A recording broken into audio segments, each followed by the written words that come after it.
Hello and welcome to the Motoring News Zone, the show you take you for all the biggest stories in the world of cars right now. This week, a mother went on an 11-person hit-and-run rampage with her kids in the back of the car, a dealership has been caught red-handed trying to rip off its customers, and has the mystery of what happened to Amelia Earhart's plane been found? Find out that and a whole lot more in today's show. If you're watching on YouTube, skip to the timestamps in the video description to watch the story that you're most interested in. So, without further delay, let's dive in. This is quite literally insane.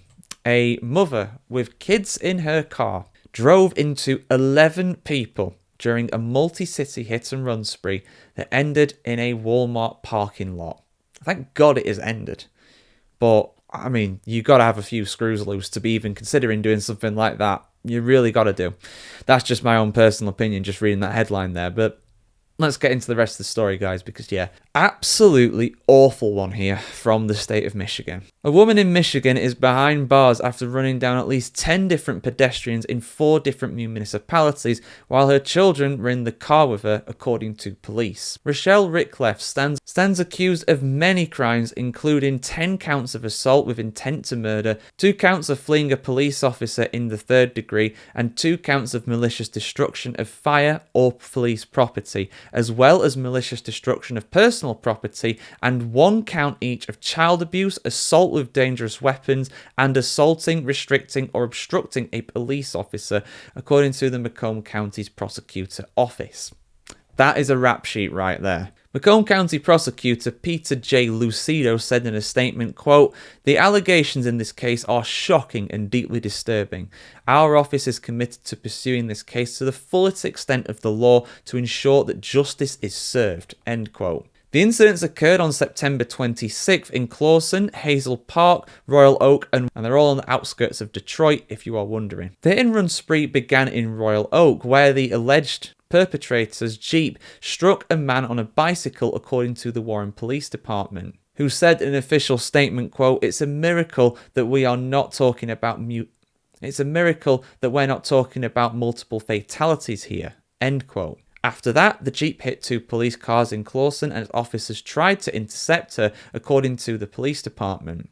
At this time, the defendant's 12-year-old son was able to extricate himself from the vehicle, according to police. Authorities then say that Ricketts' 6-year-old remained in the black SUV with her throughout the day in question. It's probably in a car seat, so probably wouldn't be able to even get out even if they tried. That's why the older kid was probably able to get himself free. Then she made her way to Hazel Park, where she allegedly struck a pedestrian. After that, she allegedly drove into Warren, where additional pedestrians were struck in at least 4 separate locations, according to law enforcement. And then it ended in a Walmart on Van Dyke Road in Warren. She allegedly ran into 2 people loading their groceries in the car in the parking lot. Then the police managed to get her out of the vehicle and arrest her. If you're wondering, she is currently in jail on a $750,000 bond. Her first court hearing is on October 7th, and then she will also be in for a preliminary exam on October 14th. So yeah, I mean, listen, I don't want to speculate too much because she may well have motives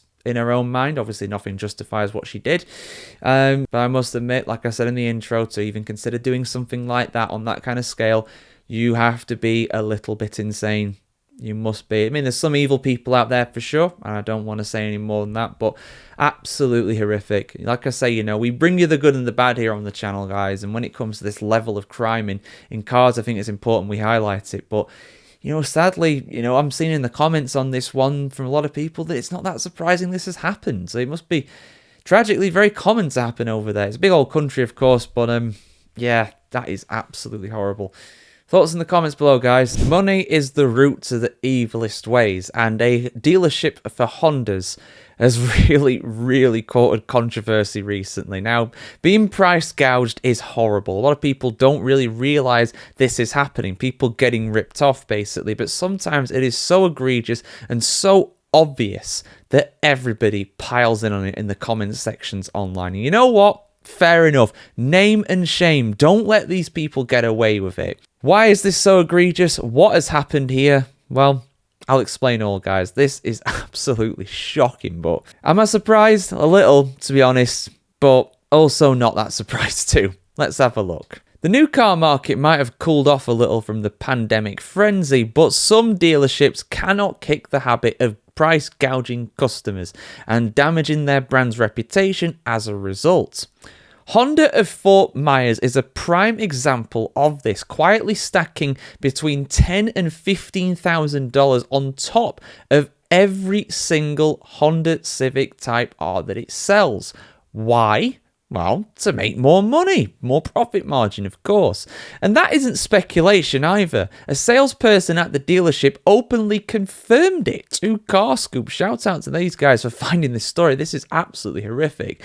And that might not even be the most maddening part of it all. Oh no, trust me, it gets worse. Now, the car in question here is a 2025 Civic Type R with Boost Blue Pearl paint and a black interior. On the dealership's website, it is listed for $47,975, and there is actually a button to, quote, unlock the best price, which you have to put a bunch of personal information in, because of course you do, before saying somebody will be in contact, or while claiming as well, this is a family-run mom-and-pop business. You know, these are the local guys that you should be helping out when it comes to your custom. That's what they claim anyway. Because would family members scam you out of between $10,000 and $15,000? I would like to think not. And especially, they are not your friends, definitely doing something like that. If they are your friends, cut them off. Get rid of them. They're no good for you. Because if you actually look at a screenshot that was posted to Reddit, which I will show you guys now, it shows a $15,000 charge for what it calls an additional dealer profit. They're not even trying to hide it. That additional dealer profit. That's like a charitable donation, but it's not charitable, it's business. And some of the prices for the extras on here are absolutely obscene. $599 for all-weather floor mats and another $399 for a door engine guard. So yeah, what has happened here, and as someone who used to work in web design, what's happened here is on their website, they've obviously put this down in the back end of the website, basically the side of the website you don't see, like the admin side, let's just call it for simplicity's sake here. They've obviously put this field in there to calculate the price, that $15,000, but what they should have done was keep the name of the field secret, not actually show what it is, because that price might be calculated by the type of the model for the car, the paint, any kind of optional extras. And they obviously added that 15,000 profit margin or whatever it's called, just as a new field, but they've obviously just not made it invisible. So people have gone on the website and been like, oh, look at this. Not even trying to hide it. So yeah, that's their profit margin. That's the markup that they actually put on top of the price. Absolutely bonkers. Absolutely ridiculous. I mean, yeah, a lot of dealerships do stuff like this. Let's be real here. Even the first party ones, the actual Honda dealerships in this case, the factory owned ones or whatever, they will do this. But they won't tell you about it. It's all calculated into the price, and you're not meant to see it. So yeah, it's deplorable how much it is. $15,000 for a car that doesn't even cost $50,000. That's almost a third of the overall price as profit margin. I mean, listen, I've never been on the inside of the car dealership world. I don't know if a profit margin of 30-25% is normal. It might be. I don't know, but that sounds just a massive amount of money. That is huge. But yeah, get your thoughts in the comments below, guys. What's the most obscene price of a car you've seen like this? What's the most obvious scam you've seen with something like that? I bet you got some good stories in there. Let us know in the comments below. So it is October. It's officially spooky season, but it's also the end of the government's EV tax credit over in the United States. That officially expired on September 30th. So as of October 1st, that $7,500 discount is now gone from the government.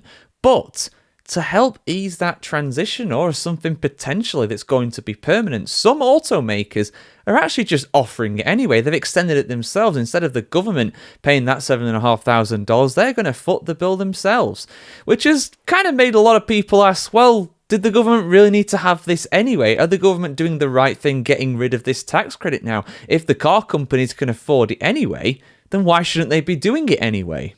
Let's have a look, guys. Interesting story for sure. Something that I think the cynics really would have seen coming, but as it turns out, if you were being cynical on this one, you would be correct. That has lined up with reality. Automakers including General Motors, Hyundai and Ford say they will extend the discounts on certain electric models after the $7,500 federal tax credit expired on Tuesday at the end of September, in a bid to maintain momentum after a surge in third quarter sales. Obviously, in anticipation for the EV tax credit going away, a lot of EV sales have been going up. Now, that is probably not sustainable, but these companies are seeing the benefit of it, so they're very much wanting to ride the wave of it, even if they're having to lose $7,500 every time they sell an EV compared to what it was before. Clearly, they're still making enough money from it, otherwise they wouldn't be doing it. Car companies are stepping in to preserve discounts and smooth the sell down of existing EV inventory after the federal EV subsidy phased out on September 30th. GM, Ford and Jeep and Stellantis are making the $7,500 discount available for leased vehicles that are in transit or on dealer lots. The offers from Hyundai and Stellantis apply to the leases and purchasers. For example, Hyundai will have the $7,500 tax credit in cash for the 2025 version of its Ioniq 5, and it's also reducing the cost of next year's model by as much as $9,800 depending on the trim that you go for. Sales of electric vehicles are set to decline slowly in the United States thanks to the measures that we mentioned before, but also these companies pivoting more towards gasoline and hybrid models instead of EVs. And in fact, Ford CEO Jim Farley recently said in an interview, quote, "I wouldn't be surprised if EV sales in the US go down anywhere from 5 to 10%, end quote. Which is probably about right, to be honest. And people are going to be less incentivized to get EVs anyway because they are very expensive. They're more expensive than most new cars, and obviously the average price of a new vehicle in the US these days is over $50,000. The impact of tariffs for a car that is imported into the United States is expected to be around $5,500 on the actual cost of importing it. That's without taking into account any kind of profit margin there. Even if they assemble these vehicles in the US, the actual cost of doing so is expected to increase by around $1,000 due to the tariffs. And that has meant that the overall sales of electric vehicles is not meant to really increase in the coming years as well. The knock-on effect from this is huge. In fact, most estimates are now placing the overall car market in the US to only be 11% fully electric by 2029, which is only 3% higher than what it is currently. So there you go, guys. The EV tax credit, it is gone. But some manufacturers are keeping these discounts going. Is this a surprise to you? Does this prove that really these companies can afford to sell these cars even cheaper and they were just being a bit greedy before? I want to hear what you have to say on this in the comments below as always. So we brought you an announcement a while ago going over how Elon Musk is going to get a $1 trillion pay packet to keep him at Tesla for the foreseeable future. Of course, Musk is an executive of the company, he's a member of the board, and he's also the CEO as well, something that's a controversial issue, but we're not going to touch on that right now. But basically, this is the sweetener to the deal, really, when it comes to Elon Musk. You know, stay with us. Here's this $1 trillion pay package. Don't go and do any politics. Don't go and do anything else, you know. Stay with Tesla. And an executive at the company has now defended this decision. Not everybody's happy with it, but I think a lot of people are missing the point really when it comes to this. And I'll explain that as we go through this story, guys. But yeah, for me, I don't think there should be a huge controversy really with this. It's surprising it's that much, I will be honest, and people can have their opinions about it. But for me, there's a pretty firm line in the sand really when it comes to this agreement. I'll explain why in a little bit. So an executive at Tesla was quoted as saying, "There aren't many people out there like Elon," when he was asked about the $1 trillion pay packet for the Tesla CEO. And that's true. You know, love him or loathe him, there's nobody quite like Elon Musk. There's nobody really that has the same kind of impact as him. Good, bad, doesn't matter what you think really. You can't deny that the guy has an impact. And when this was announced, the stock price of Tesla actually went up by 12% in the immediate aftermath, very much reassuring investors that Tesla are going to still have Elon Musk at the helm for the time being. Now, the $1 trillion pay package is not guaranteed. It's all to do with how Tesla perform. If they perform well with Musk there, which is an incentive for him to, you know, put his time and effort into Tesla to make sure they do better, then he'll hit the milestones and then he will get his $1 trillion pay package. But it's not just pure salary, it's dividends, it's bonuses, all things like that. It's very complicated how it all works, but in theory, it could be as high as that over a certain amount of time, over the next decade or so. And Robin Denholm, who's the chairwoman of Tesla's board of directors, addressed Bloomberg Technology about the concerns as well, saying, quote, "Having the board's responsibility is to look at who the CEO is for the next period of time, and we believe Elon is the right CEO for Tesla over this transformative period of time, and our view is that he's a generational leader. There aren't many other people out there like Elon who can actually lead the company over this next decade or so. And so, once you decide who the leader should be, you need to put in place the compensation package to incent and motivate him to actually deliver against the ambitious goals." End quote. Now, this is not definitely going to go through. The shareholders still need to have a vote about this, but if it does go through, then of course this will be a real landmark deal for Elon Musk. It's going to net him a lot of money, to say the very least. Even for the richest man in the world, that is nothing to be sniffed at. In fact, $1 trillion is probably what the market cap is of Tesla right now, around that value anyway. Indeed, his net worth is estimated by Forbes at around $400 billion US, which again is a lot of money. He's the richest man in the world going off of their estimates, but $1 trillion, yeah, that's a lot bigger number. An interesting thing as well is if all the different goals are achieved by Tesla during this time, over this next 10 years or so, then Tesla, their market cap in 10 years' time would go all the way to $8.5 trillion US. Again, that is a huge amount. That's around double what the net worth is of Nvidia, who are currently the most valuable company in the world going off of that metric. They're around $4 trillion. Vehicle sales of Tesla, for example, would also have to hit around 20 million per year, which is 3 times more sales than they've had total since they were founded. I mean, you know, crazier things have happened. It's an incredible set of incentives if they can make it work. But yeah, people are really missing the point of it, though. I mean, if you're a shareholder of Tesla, you have every right to be annoyed by this or to be in favour of this. That is down to you. But at the end of the day, right, for the casual onlooker like me and you, right, you know, this isn't really any of our business, quite literally. You know, Tesla are a private company. If they want to pay Elon Musk $1 trillion, they can pay him $1 trillion. That is their right. If it was, for example, for me here in the UK, if Starmer decides to give himself a pay rise for no reason, Lord, no, he doesn't deserve it right now. But, you know, or if Donald Trump was to give himself a pay rise as president, right, we have a right to be annoyed by that because that is public money. That is public taxes that are going to fund that. That's different. Tesla are a private company. So for me, they can do whatever they want to do within reason, as long as they're not hurting anybody, right? There's nothing wrong with giving Elon Musk a massive pay rise if they think that's in the interest of the company. That is quite literally not my business. Nothing to do with me, probably nothing to do with you either, unless of course you're a shareholder, then it's different. You've quite literally got a stake in that company at that point. But yeah, your thoughts in the comments below, guys. I suppose it was only a matter of time, wasn't it? A matter of time before a driverless car has been pulled over by the police.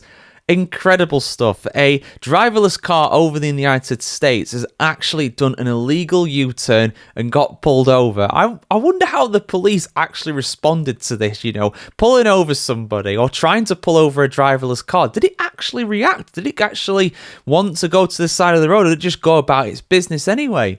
All those questions and more are answered in this one, guys, because I'm sure you've got plenty of them going into this story. American police thought they had their man when they watched a taxi make an illegal U-turn right in front of them, only to discover there was nobody behind the driver's seat. Officers in San Bruno, California pulled over the Waymo driverless car on Friday night, but despite its flagrant law breaking, had to let it go. I mean, again, how do you get it to pull over without ramming it or something? The police said, quote, "Since there was no human driver, a ticket couldn't be issued. Our citation books don't have a box for robots," end quote. And that is very much a first. Yeah, I mean, would it go to the company then, I suppose? I mean, if you're working and you've got like a work vehicle or something, you know, the company that you're representing could get in trouble as well, although it does normally fall on the driver. So yeah, I suppose they'd have to let it go, really. But the police did say that they spoke to Waymo about the problem and made them aware of the issue, which has been characterized as being called a glitch in the software. Waymo told AFP that its autonomous driving system has been designed to obey the rules, and for the most part it does. However, clearly for some reason it didn't on this occasion. Waymo said, quote, "We are looking into this situation and are committed to improving road safety through our ongoing learnings and experience," end quote.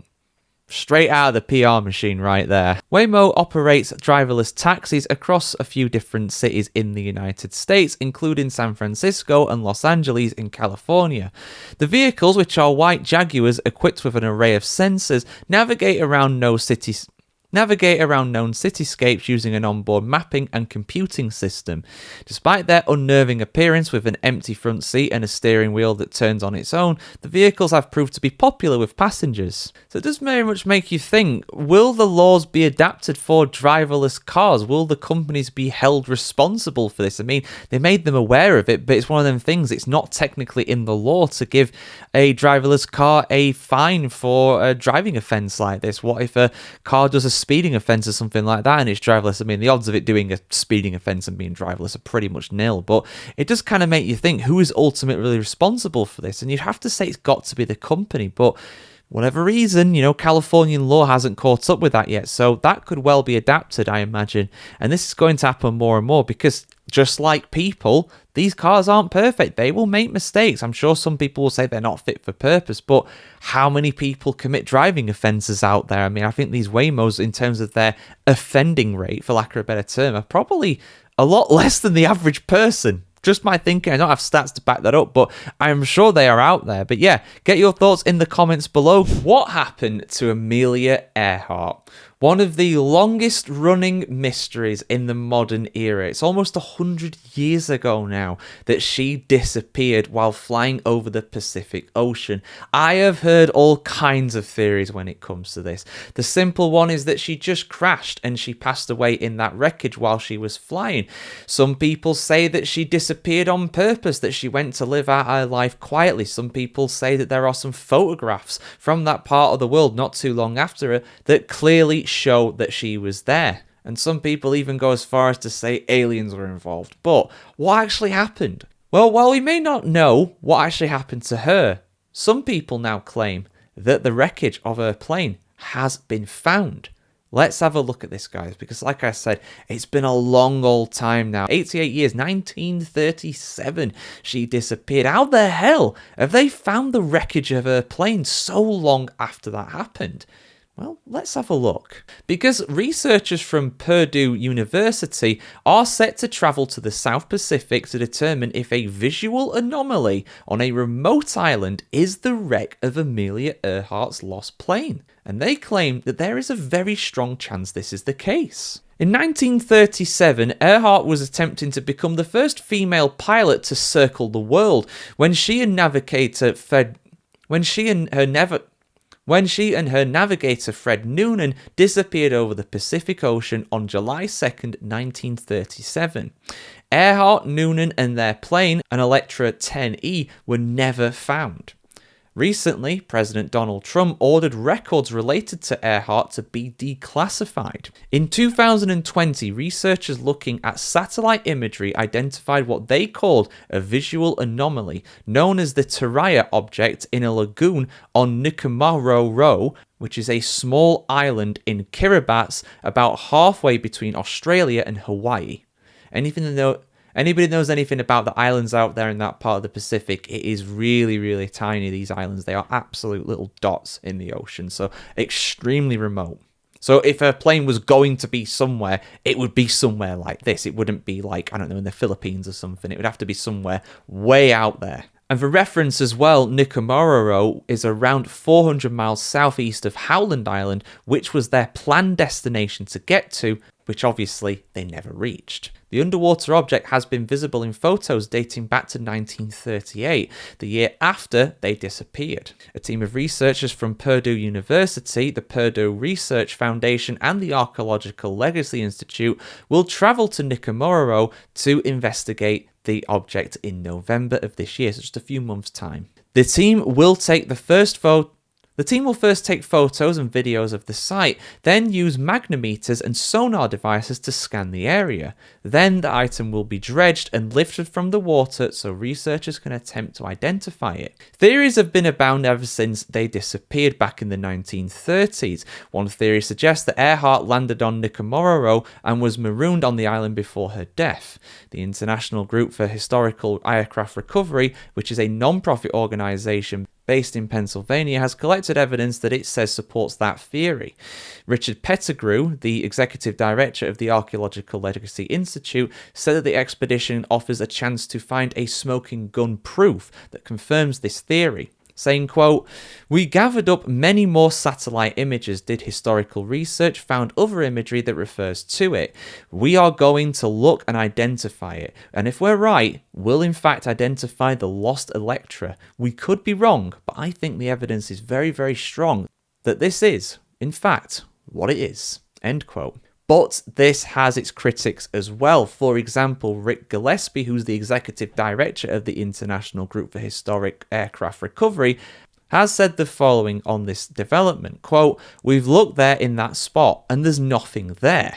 End quote. Steve Schultz, who's a Purdue senior vice president and the university's general counsel, will be a field assistant on the expedition. He said that if the object is identified as Earhart's plane, the university hopes that it can transport the plane back home. Earhart worked at Purdue University for 2 years in the 1930s, and the Research Foundation originally paid for the airplane that Earhart flew. According to the school themselves. She planned to return the aircraft to the university after a trip around the world. Schultz said the following, quote, "A successful identification would be the first step to fulfilling Amelia's original plan to return the Electra to West Lafayette after her historic flight." End quote. Last year, an expedition team captured a sonar image in the Pacific Ocean that appeared to resemble the plane of Amelia Earhart resting at the bottom of the sea, but it turned out to be a rock formation. So, yeah, listen, if anybody's seen the photo of the supposed face on Mars, you will know how these things, in reality, when you get up close to them, can look very different. I'll put that on the screen if I can find it for you guys. So, yeah, we'll have to see. I mean, maybe it is, maybe it isn't. There's no proof yet, but when they go there in a month's time or so, there could well be some good proof, and it'd be good to kind of figure out what happened to her, but it's so long ago now. Every year that passes, you think to yourself, is it still going to be there after all that time? It's possible, but there's not going to be a lot left of the plane. It will have eroded away over the decades, so we'll see. You know, we could well find out that what happened to her. You know, that could very much do it. It's been a theory for a long time, but they need some hard evidence, and it could well be a rock formation. It could be sand. It could be anything. You never know. Like, share, comment, subscribe, guys. What do you think happened to Amelia Earhart? Did she crash? Did she run away? Were aliens involved? Let me know your thoughts in the comments below. Like, share, comment, subscribe, guys. Have a fantastic day in the world today, and we'll see you very soon.